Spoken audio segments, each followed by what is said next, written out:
panibagong sanglatira. Ang problema ko, hindi ako makalipat dahil kulang nga yung pera ng binigay ko.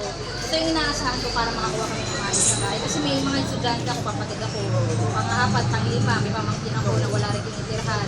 Sa akin lahat nakaasa yun. Kaya yung grudge ko, yung galit ko, yung sama ng loob ko, ay buhos ko kay Ate Chona dahil ini-expect ko, maayos kami mag-usal.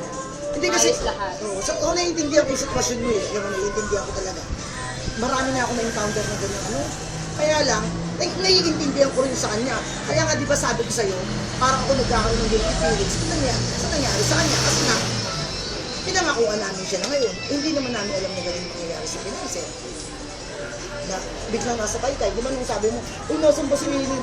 Sabi ko nasa taytay, hindi ko naman sabi ko, Chona, di ba sinabi ko naman sa'yo? Hindi ko naman alam na yun ang kanina ko lang nalaman na yun ang promise niya sa'yo. Hindi na ngayon. Binigay ko ng partial, hindi lang po din yung Ngayon talaga niya nagsabi sa akin. Ito lang, ano lang. Sabi ko, hindi ko padaliwanag.